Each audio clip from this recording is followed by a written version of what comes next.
Welcome to the 6th episode of VSTML 2011 Recaps from Reality TV Warriors. My name is Michael Harmstone, and joining me as always is the Canadian who is forever shouting as he's listening, Logan Saunders.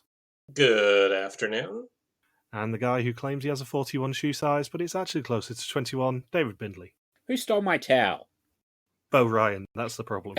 It was literally all the luggage he brought with him to Belize. I don't want it back now. Just a towel? Yeah, did you not hear about this? He was at one of the pit stops in Belize wearing nothing but a towel. Because the excuse was that he supposedly lost his luggage. Yeah, and 10 even were so proud of it that they released a promo picture of it weeks in advance. Yeah, I know that was hyped up for quite a while. Bo Ryan loses his luggage during filming after he caught COVID. I don't know why Bob Dylan was doing the promotional material for it, but... Never seen him in the same room. Bob Dylan is Bo Ryan? Yeah, the times are changing. The best thing is, by the time anyone hears this episode, it will have already been cancelled. Yay! In fact, by the time we finish recording this season, it will have already been cancelled.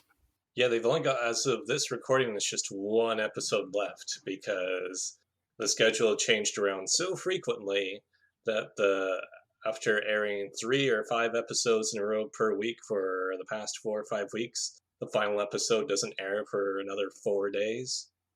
Yeah, and in fact, yesterday's episode got 17th place in the evening and was yet again 4th in its time slot. For the 18th time on the trot, was it? Or 19th? 19th time on the trot. Something like that. So previously, the final 7 was smuggled across the border from El Salvador to Nicaragua. Sundos was spooked by horses, so didn't attempt a gaucho assignment, leaving the other 6 to completely fail all on their own. The heavens opened, leaving Anna inside revising, while the other 6 risked the wrath of Peter Yan as they represented words using only pictures, but it was Yan who suffered the most, as he went home next with 3 yokers in his pocket. Peter Yan tells us that the season is nearly halfway through, and people are finally settling on their moles, and Karen, Patrick and Art are the top suspects currently, for what it's worth. It's interesting that he said Patrick, because not a single person picked him last week. Yeah, and it's deliciously passive-aggressive the way he does this entire opening to the episode, because he's like, yeah, for what it's worth, if you actually care. Yeah. These are the top 3 suspects at the moment, but don't put any stock into them. I guess it just shows you how much of the suspicions they leave out of the final cut of the episode. Unless Peter Yan just blatantly lied to us.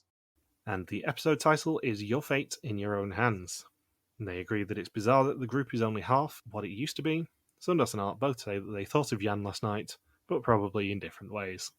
And I believe Art did not think of Yan once. He was very confused. Why are you guys thinking about Yan? I already forgot he even existed, like most of the general public did after this season was over. The Salvadorian schoolgirls did not. Yeah, I was about to say that they still have posters in El Salvador of Yan. And at breakfast, they are handed a phone, and if you know anything about the mole, anytime you get handed a phone, it's always a bad idea, because usually it tells you, lol, you're executed. And Peter Yan speaks to them on speakerphone. He says they need to divide into 2 groups, 3 readers and 3 writers, and it's Pepine, Sundos and Art who are the readers, and Anna, Karen and Patrick who are the writers. And yet again, Art is the narrator of this entire scene, basically. If we eject this, and if we didn't know how Art does at the end of the season, Art has a lot of confessionals in this episode. He's had a lot of confessionals every episode. He's the narrator of the season. Yeah, I was sat on the train on Sunday watching this episode just going, is anyone else ever going to talk? Each episode, it seems to be, Art narrates the overall task as a whole. Soundos gets a funny quote in there. Patrick or Pepine or Art complain about something Karen did. And then Anna says, oh, I have an exemption. Or she'll have some remarks saying, oh, Art and Patrick try to do way too much on each task. And that's what it's been like every episode. Rinse and repeat. Yeah, and then prior to Yan's execution, I think the only time he was shown was him saying, oh, I know who the mole is. I know who the mole is for sure. I am certain as to who the mole is. And we get that about once per episode. I guess the only one of the eliminated players so far who got a reasonable amount of content was Horace. And that's only because he came back 10 years later. Yeah, that was the plan all along. We really got to hype this guy up. We got to hype him up for all 3 episodes that he's in, because there's going to be a big payoff to this a decade from now. And then his first confessional in Renaissance is basically about how, he was only playing the first time just to get invited back. You combine both of his appearances, and he combines for half a season. Anyway, it's still a touch moist, by which I mean it's wetter than one of Logan's videos, so they go and buy gumboots. Yeah, the funniest thing about this is, as we said, Art narrates a lot of this episode, and his first confessional is basically just, it's the rainy season, so it rained. Again, he made that exact same confessional the previous episode. It rained a lot. Imagine if that was just, they should have just clipped it down to that. It rains a lot in Nicaragua because it's the rainy season. It rains a lot in Nicaragua because it's the rainy season. This scene is fascinating because you never see them use the pot money to buy stuff for themselves. So is that just an undisclosed rule that's been going on for a while? That if they want to buy anything extra to give themselves a minor advantage in a task, that the money has to come out of the pot? I presume so, but I can't think of another time it's actually played out in the episode like this. But there's been other times there's other seasons we've covered where you've noticed a discrepancy in the pot money. So now I'm thinking, was that discrepancy due to unaired purchases that they didn't bother airing in the episode? Because what was it, 100 euros for gumboots seems like quite a bit, given how cheap everything is in Nicaragua. Yeah, because it's 6 people. Or 5. Yeah, Pepine stuck in his flip-flops in a flood. That cannot be pleasant. I also think it's very interesting that they decided to film in Nicaragua in the rainy season just for funsies. Yeah, was it just a motif that they were going for, wanting to have tropical Latin American rain every single round of play? I think they probably underestimated the rain of the rainy season. Because I think the main reason why the first task isn't successful here is because it's really, if it's a really big downpour, it's a lot tougher to focus on what you're doing. Yeah. I think we covered that in the last round where they had the huge downpour, but I think that still applies here. You can't participate in a series of games that really tests your mental abilities if you're just getting bombarded with rain constantly, and then after multiple days of it, it's just going to keep wearing you down, I would assume. And then it even alters the final challenge of this round, or I guess the second challenge of this round, because the host said, well, you actually only have 10 minutes to complete this challenge, and we have to start really quickly here. Otherwise, everything we're using for the challenge is going to be flooded, and Pepine will be drowning in his flip-flops. So the writers meet Pitian in Central Park in Leon, and they'll be taking a walking tour of Leon and must choose one of 8 words, each worth a particular amount, to represent. The readers will take the same route, and they need to make sure they do the route in such a way that the readers will be able to read it off a map after they finish. And they eventually settle on the word executsi, which is worth a lot of money, but X is hard to do in a grid system. And then the fun begins. Because, let's be honest, Karen has a lot of accidental fun in this challenge, I think it's fair to say. Karen has a lot of accidental fun in most challenges, to be fair. This is a big Karen challenge, though, in terms of her ineptitude at things. What's interesting is we rarely hear from Karen throughout this whole challenge. It's just everybody else talking about Karen. Yeah, it's everyone talking about how much they hate Karen and hate being in a group with her. So I'm curious, why not air this challenge from Karen's perspective? At least give her some airtime, explain what was going on. Because she's the one who's on the walkie-talkie more than anybody within that group of 6.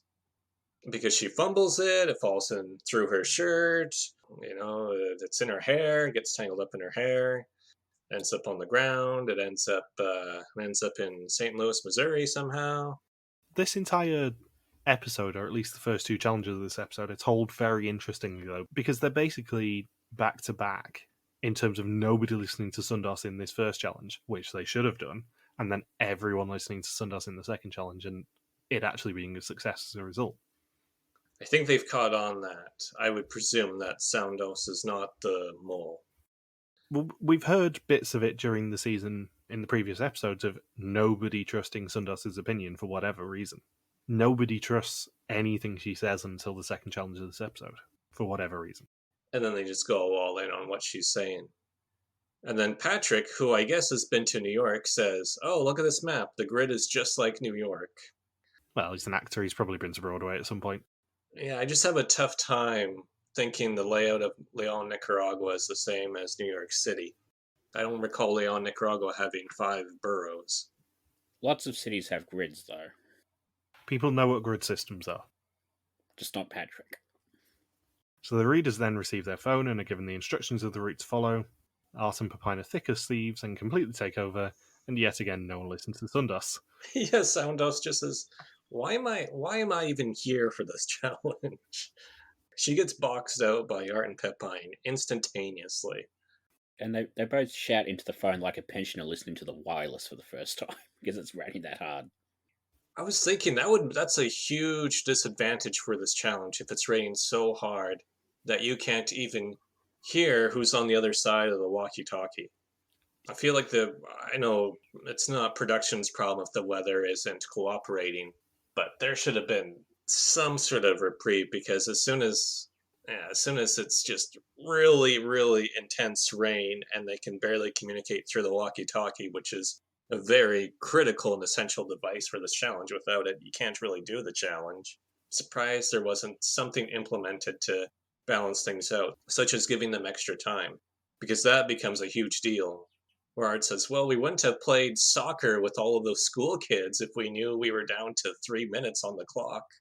Yeah, that's the thing. The readers are given zero instructions from anyone. And I don't know whether the writers were told that they weren't allowed to actually give them any information, like the fact they were writing a word or the fact that they only had an hour to do it. But they just dawdle so much. And it gets to like 5 minutes before the end and they go, oh shit, we've still got 6 letters to write. This is a problem. Yeah, because they only get as far as the I in the first group. And then, what was it, 2? How much more time do the second group have afterwards? They have about 20 minutes afterwards, I think it was. Yeah, and then Art claims that they didn't even know how much time was left until they were down to 5 minutes. And I think they only got as far as, what was it, X? Yeah. Well, Ian plus, actually. Ian plus. It didn't help that they decided to write the word from left to right, which meant they had to go all the way along the streets to get to the start, and it's basically waste half the time doing that. And the readers group frustration of not being able to get a hold of Karen or Anna or who else was in the group? Patrick, yes. To the point that Art says, "Oh, maybe they're sitting in the sun somewhere, and that's why they're not answering the walkie-talkie." Yeah, and Patrick told Anna that Karen shouldn't have the phone as she's quote-unquote atechnical and can't tell her left from right, and therefore the perfect person to guide the other team. We're gonna use the person who has no sense of direction and no sense of how to use any sort of technology. I love that she apparently thinks she can keep a phone next to her ear for an hour without holding it.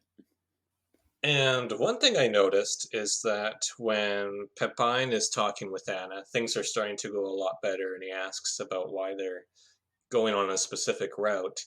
The entire theme song for the TV show Dexter plays. From start to finish, they play the whole Dexter theme. Well, interestingly, this actually came up in a thing I was reading on Reality Blurred, because he released an oral history of the US mole. Yeah, I scanned through a chunk of it. But one very interesting thing in there is apparently the American producers were told by the Belgian production team, or the Belgian Beatles as they call themselves, that they use a lot of copyrighted music. And the American producers took one look at this and went, that's a really bad idea because that would cost us a fortune given American copyright rules. So it's hilarious that it then comes up in this episode like, yeah, we're going to use the entire Dexter theme song, or we're going to use loads of film music in Belgium. So why is it much cheaper there? Because they don't give a shit about copyright, I think. Which is deeply ironic given the legacy of you not being able to photograph the atomium because of Belgian copyright laws. So do we know the ratio then? Because American TV shows typically have a really, really big budget, so I'm guessing if they can't get access to any of the copyrighted music, are we looking at like 4 or 5 times as much money to pay for use of that music? I've no idea, but that's the reason why they got a fully orchestrated soundscape done for US Mole rather than adapting anything from Belkier or Vidum at the time. Huh. So Art mishears the third side street as the fourth side street, and Karen does point it out to Sundos and Patrick. And when the next call comes through, Pepijn takes over the phone and realises that they are writing a word with their route. The writers keep doing their letters, but no calls come through from the readers, and they walk through a river and do the entire assignment rather leisurely, including them being at a karate school and playing football in the streets and ignoring Karen's phone calls. Can you imagine if they were wearing gis and taking part in a karate lesson? I just love the idea that Karen was constantly ringing them and they're just like practicing karate because it's dry. They're inside and it's just dry and pleasant for them. The best bit is they're doing everything to stay dry, and yet there's not really any reason at all why the writers are even walking beyond production wanting them to be a little bit wet. No. Like, they could have just stayed in the hotel and just directed them with a map. But no, that's way too fun. Yeah. So they spot the 3 missed calls and Sundos rings them back, and they're only just going into the second street, and Karen actually asks them what the hell they have been doing. And the time runs out for the writers when they've written all but the last E, and they have to go to a cafe to give the instructions to the other group, and Karen tells them to get a move on, but only 5 minutes before their time runs out as well. And the people in the readers group don't trust each other, which doesn't help. Pepijn admits that he doesn't trust either of them. Anna and Patrick find it hilarious how stressy Karen is getting at them, though. And after an hour of walking in the rain, they have an E or an M and a cross, and that is it. And thanks to our friends over at Google Earth, Peter Yan shows them their route, which dates this episode significantly. Do people still use Google Earth for fun anymore? Nah, Google Earth was folded into Maps years ago, I think. I don't even think it's a separate thing anymore. Yeah, I remember when Google Earth first came out. That would have been, 15 years ago? Something like that. I was in high school when it... Yeah, I was definitely in high school too. The initial release was June the 10th, 2001. Initial release, so it probably wouldn't have been too detailed then. The 3D buildings were added to it in 2009. That sounds about right. Yeah, and Street View was added in 2008. Apparently, Google Earth is still a thing. Huh. Which I'm surprised about, because I didn't think that it was anything outside of Google Maps anymore. Yeah, I don't even know, because it's really just, from my memory of it, everybody would just look up random spots on it and be fascinated by it for a couple hours, and then that was it. You would have no reason to touch Google Earth again. Yeah, I just love the idea that Google definitely sponsored this episode, or this challenge at least, because it is heavily Google branded. Well, they used to use, I don't know if they still do, but they used at least Google Earth quite frequently for The Amazing Race. They did. But now I think it's just generic maps. Yeah. Now they don't even show the maps because they're just ferrying them on a tour bus. Google Kentucky. So Art reasons that if it's 1,600 euros they could win, it must be 8 letters long, and it can't be mole because, by their logic, it would be 1,500 euros. And Sundos suggests the word executesy, and they guess mole because they don't trust her. Yeah, they just ignore her. Meaning they earn nothing of 2,000 euros for this challenge. And they cannot understand why Karen never told them that they were in a hurry. Yeah, and just the other three are blown away that Soundos blurts out the correct word, and then Art and Pepijn are saying, nah, it's probably mole, even though what we have so far looks a lot more like E and X rather than M and O. Pepijn says no one listens to Sundos, but that's understandable because she's not very active in the game. Yeah, Pepijn justifies ignoring Soundos. And Anna tells her to her face to speak up a bit more. It's just so rude. I love Sundos anyway, but it's just so rude how they treat her. Yeah, Pepijn's confessional was unusually brutal by Vidum standards. And then as they're drying off, they interrogate each other about how much they brought in, and Sundos tries to claim Mariana's 3,000 euros from the first episode. And they realise how little Art has brought into the pot. It kind of defeats the purpose of the show a little bit for them to do the whole follow the money thing together. It's like, thanks Brian Gumbel, there is an alliance on Survivor in the 3rd season. And then we get maybe the most interesting challenge of the season, I have to say, with Peter Yan meeting them at a flooded crater for the second challenge. And it has been raining so much that the water level in the quarry behind him has risen 60 centimetres in that day alone. That's insane. They've got 10 minutes to grab the money in the middle of the crater using planks and platforms, just like a team building exercise, and they can have 4 people on the big ones and 1 person on the little ones. They cannot cross while carrying a plank, and the only platform all 6 of them can be on together is the very last one. Did you notice the particularly interesting thing about this challenge, Logan? We see the entire 10 minutes play out in real time. It is done entirely in real time, and I can't think of another challenge like this in Vidum that they do in real time. There's one in the next season that's real time as well, but it's only because it's like the entire challenge is about 4 minutes in total. Yeah, that makes sense. Yeah, that's the fish puzzle. But yeah, it's very interesting that they choose to show us literally all 10 minutes of it. Because it's not actually like it's a filler challenge either. Usually, if they pad out the episode with showing us more of a challenge, it means the episode's a bit weak and they just need to add a few minutes in somewhere. But I don't think it is this. I don't think it is weak, this challenge.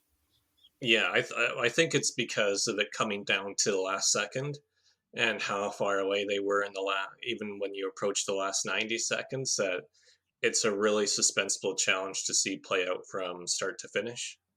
And we also get Sundos channeling her inner Jan Willem by saying she's slightly autistic and neurotic. Yeah. And it turns into a hashtag and Soundos We Trust challenge because everyone keeps listening to her, but then also Art and Patrick will say something, and then if either Anna or Karen respond to them, the automatic response is, "Oh no, Soundos, we're trusting Soundos. This is what we think. If you guys say anything, we're gonna say no. You need to stop talking, and now we'll listen to Soundos instead." It's so delightful to me, the fact that they are shouting over each other, going, "Listen to Sundos, listen to Sundos," and yet they are shouting and not listening to what Sundos is actually saying. And it takes them 6 minutes to actually listen to Sundos. And she, for the most part, figures it out. It seems like it was mainly Soundos who put it all together, and a little bit Patrick. And Art doesn't come across particularly well in most of this challenge, I have to say. As much as we love Art as the host, he's a little bit stressy in this challenge, and a little bit irritable. He loses his rag about whether a gap is big or little at one point. I wonder if Karen was aware just how little they respected her by this point in the season. Because I think if I was Karen, that would be quite a frustrating experience to know that once the season is all wrapped and it airs on TV, that you know you're going to be taking a few hits, and that it may not be particularly kind to you either. I think she had an inkling about what people thought of her at this point in the season. She's almost 60% of the way through the season. I think she probably knew that maybe people didn't trust her as much as she'd hoped they would. Especially because so much of this season has been basically, Patrick and Jan and Papine basically telling the women to shut up and get in their corner. Yeah, that's definitely the most uncomfortable part about this season. Yeah, it's very much a time capsule of the early 2010s. So Sundos says that it is the perfect way to mole, shouting that you are listening, but you're actually not. And with 4 minutes left, they decide to actually listen for once. With 2 minutes to go, they work out the solution. Art says that it was chaotic, but they did try to listen to Sundos.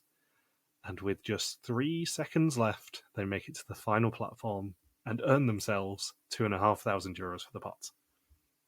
Yeah, this was a really fun challenge to watch, and I absolutely love the real-time aspect to it. And the best thing about it is, of course, what ends up being our banner, which is just Peter Yan standing on the shoreline being utterly perplexed that they managed to do it.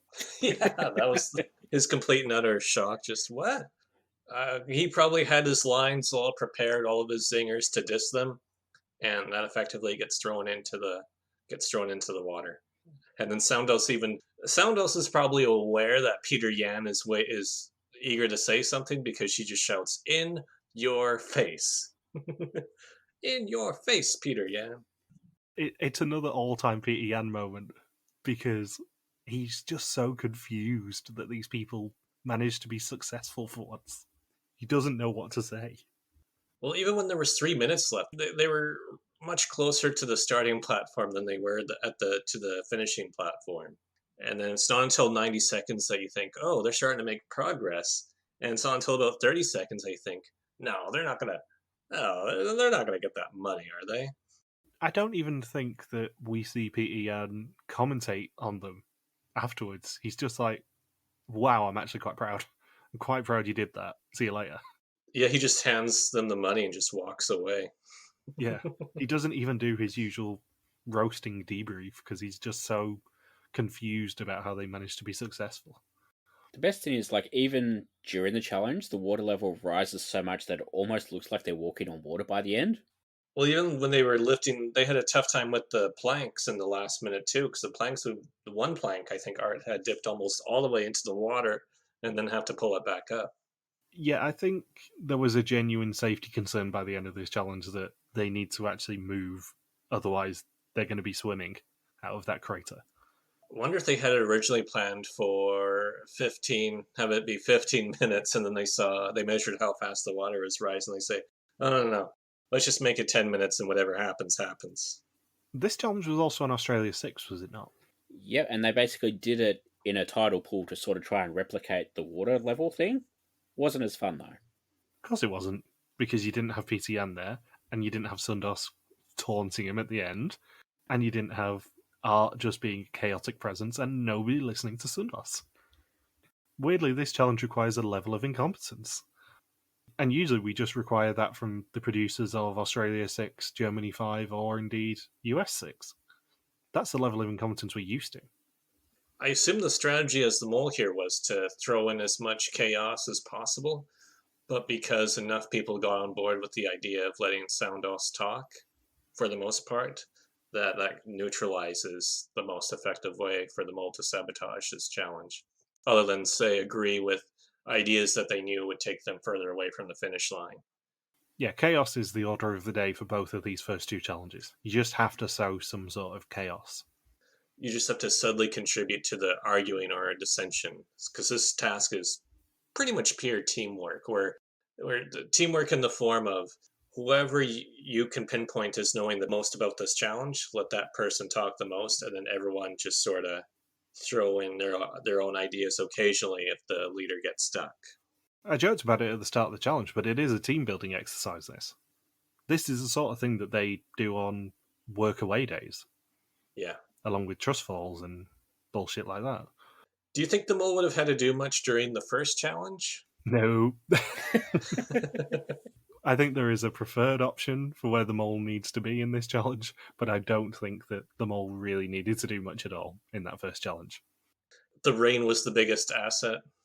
Yeah, they just had to make sure that XQC wasn't the answer in the end, by whatever means. Yeah, either you're one of the readers and you say, oh, Soundos, you're saying execution? Nah, let's just blurt out and say it's mole. And then if you're one of the writers, you probably, well, A, you don't tell them there's 5 minutes left on the clock, and B, you don't really, you fumble with which was what happened a lot, fumbling with the walkie-talkie, but it seemed like everyone was fumbling with the walkie-talkie, so it's not as easy as it normally is with a walkie-talkie challenge for me to identify who the mole is, or that a sabotage had occurred. So when they get to the hotel, they can stay either 2 or 3 to a room, and Patrick and Art have a beautiful view of our good friend Yori's Reagan pipe. Yeah, Yep. I was thinking, too. Yeah. It's like, oh man, Yuri's rain pipe. Wait, not a rain pipe, it's a Reagan pipe. I wonder did Art tell a really good story about one? Not that I'm aware of.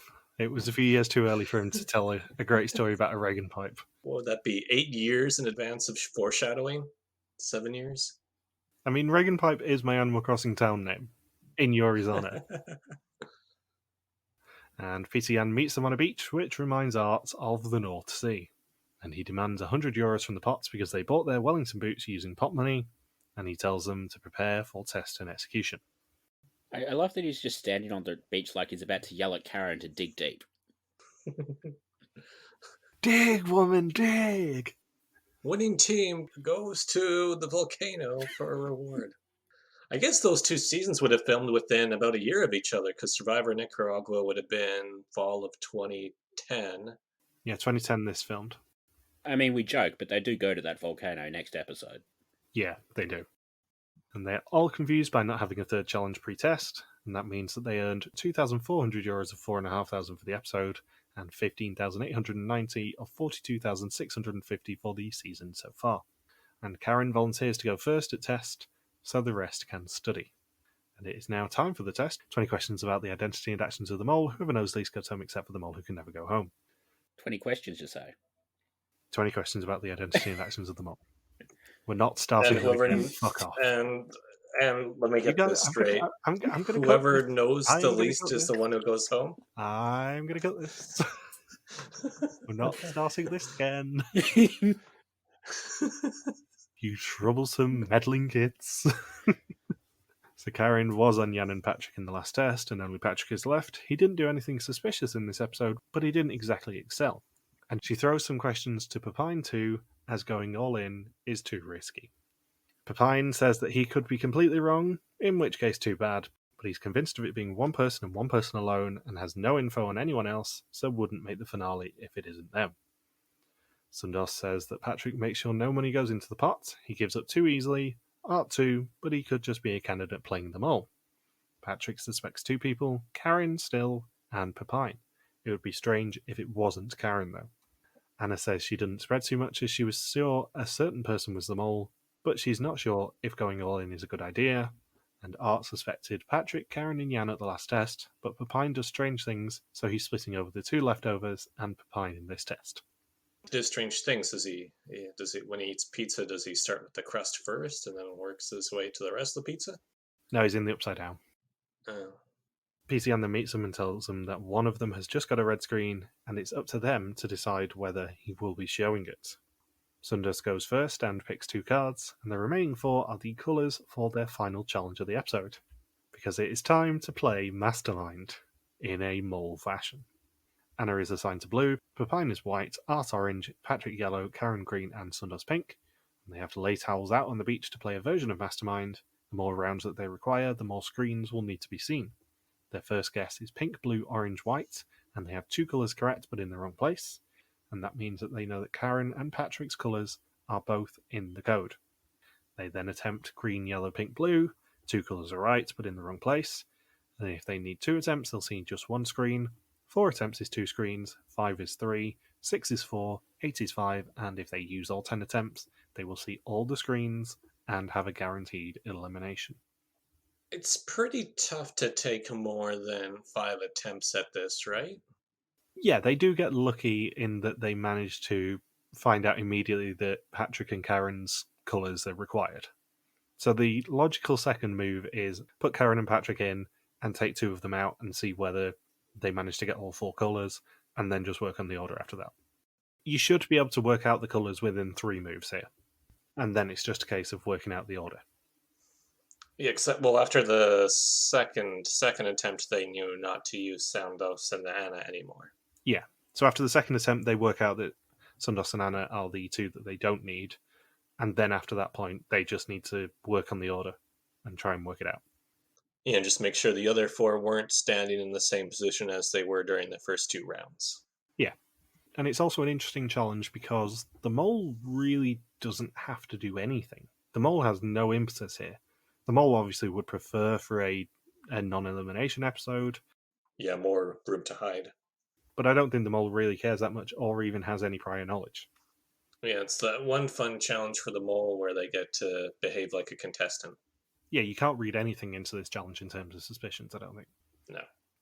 So Pepine realises that the 4 colours they need are his, Art's, Patrick, and Karen's. Sundos doesn't understand this challenge, so Anna is the one to take charge. So they don't listen to Soundos in this challenge, which was a good thing. Their third attempt is white, orange, yellow, green, and they have all 4 colours, and 2 of them in the correct place. They try yellow, white, green, orange, and only 1's in the correct place. And their 5th attempt is white, green, yellow, orange, and it's correct, so they will be seeing 3 screens. Karen suggests that they draw lots, but Pepine volunteers to see his screen, and Patrick says that it's incredibly suspicious that he volunteered.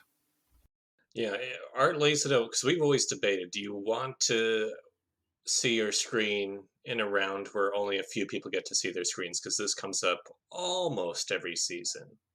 So it's always interesting because there's always debate on one hand you get to confirm whether or not you're on the right track. On the other hand, you're at risk of elimination. Yeah, I think in Pepine's case, because he went all in on that test, not knowing that it was going to be a potential non-elimination, it makes sense for him to want to see his screen, because it lets him know if he's on the right track or not. Arch brought up a really good point here, though, saying there's not really much benefit to seeing your screen, because if you're safe, you're just getting confirmation of your own tunnel busy. So maybe it is better just to take that guaranteed W and just advance to the next round no matter what. Yeah, I don't think you ever volunteer to see your screen no matter what, but I think the logic from Pepine's point of view, assuming he's not the mole, is at least reasonably sound. I sort of understand why he volunteered. Yeah, at least it wasn't like Yan and just go all in on one person from the beginning of the season and never deter from it. And not play 3 Yokers. So Sundas draws her own name and Karen's, meaning that they will be the 3 to see the screen. And Anna realizes in confessional that that means she's through to episode 7. Yeah, 2 exemptions of safety in a row. And her third this season, is it? Yeah, she's been saved 3 times, right? Well, she was going to be safe with Hannah's exemption in episode 3, but then obviously Hannah went home, so maybe that's what I'm thinking of. Or was she safe in episode... Nope, that was Pepine in episode 1. Yeah, so she's been safe twice, but she should have been safe 3 times if Hannah wasn't a moron. Right. And Pepine's screen is green, as are Sundas and Karen's, meaning that everyone is through to episode 7, and one of Anna, Art, or Patrick should have gone home. And it's a non-elimination when the credits start to roll underneath during the execution, because that happens almost every time. Interestingly, I don't think they confirm at the reunion who it would have been, but also, I think put a pin in it, we can probably work it out by the end of the season. Do you think it probably would have always been a guaranteed green, like, non-elimination? Because you figure it's this late in the season, they've got to have at least one more to get to 10 episodes. They don't really have another opportunity to do it. So unless they got to a situation where basically 5 people have to see the screen and the mole is the odd one out, I think they probably would have just made everyone's screen green, even if it wasn't supposed to be. We've always speculated that for the past, few seasons that we podcasted now, that these non-eliminations seem to be a bit more orchestrated to where it feels like it's almost rigged that no one goes home that week. Yeah, because they love to do a non-elimination in usually weeks 1, 3, or 6 in some form. And this season we get them in 1 and 6. However, if you ask Phil Kogan, this was not a non-elimination, but rather this is a mega round, because the next round starts immediately. It's a mega execution. So, next time, everyone climbs a volcano and drags a box all the way up there. Peter Yan warns them of bombs. Bombs? And Patrick celebrates some yokers. It's like last night in trivia, there was a brand new team that named themselves Bees. Bees with a question mark at the end. So we just kept saying, Bees? Bees? Bees? Bombs? So, who do you suspect, Saunders? Let's see. Number 1 is Anna. Number 2 is Pepine. Number 3 is Karen. Number 4 is Patrick. And number 5 is Soundos. Anna I'm suspecting because she was not very helpful during the rainy navigation challenge. And in the second challenge, she was shut out quite a bit in terms of using the planks to navigate. And then the only time she really took charge to help out the team was during the beach towel challenge, in which there was no money up for grabs, and the mole typically prefers it to be a non-elimination so that they have more people to hide behind. So that's my justification for suspecting Anna. And I feel like if I didn't have the knowledge about Art not being the mole, I feel like I would have suspected him really high at this point too during the season. Yeah, I seem to remember by this point in the season when I first watched it, I was very much on the Art train. Because he's incredibly suspicious at this point in the season. And deliberately suspicious. He's basically the architect of the contestant making themselves very suspicious archetype. And then I kept flopping back and forth between Pepine and Karen as my number 2 suspect, because there was that moment of, Karen fumbling with the walkie-talkie a lot, and not letting them know about the 5-minute delay, but you think that's just her personality. Pepine overrode Soundos's execution answer immediately, almost too quickly to ensure that money stayed out of the pot. And then he wasn't particularly helpful with the plank challenge either. So that's why I've had Anne and Pepine so high up on the list for a while. Interesting. And who do you think's going next week? Next round? It seems like it's time for... If Anna isn't the mole, I think she'll go. Otherwise, it'll probably be... I think Patrick will go. Interesting. Oh, because Art says he partially suspects Patrick, so I'm thinking, well, Art has to win the season somehow. See, I was going to jokingly go, and who do you think wins the season? But, I think you know the answer to that question. Have you guys got anything else you want to say? No, I'm good. Nope. Excellent news. Just what I want to hear. In that case, thank you for listening to our Vista Mall 2011 recap. We'll be back next week to continue the hunt for an old mall in El Salvador and Nicaragua. Don't forget you can contact us on Twitter, Facebook, YouTube, or Instagram, where we are RTV Warriors, or you can email us and contact us at rtvwarriors.com. Logan is on Twitter at LugsCracky, Bindles is a Grooming Capper, and I'm MJ Harmstone. You can also support us on Patreon at patreon.com/rtvwarriors. Thank you as always to Marieke for the subtitles, and we'll see you next week. Peace out and just chill till the next flavoring. You told me we'd see Art's wet wood in this episode. 0 stars.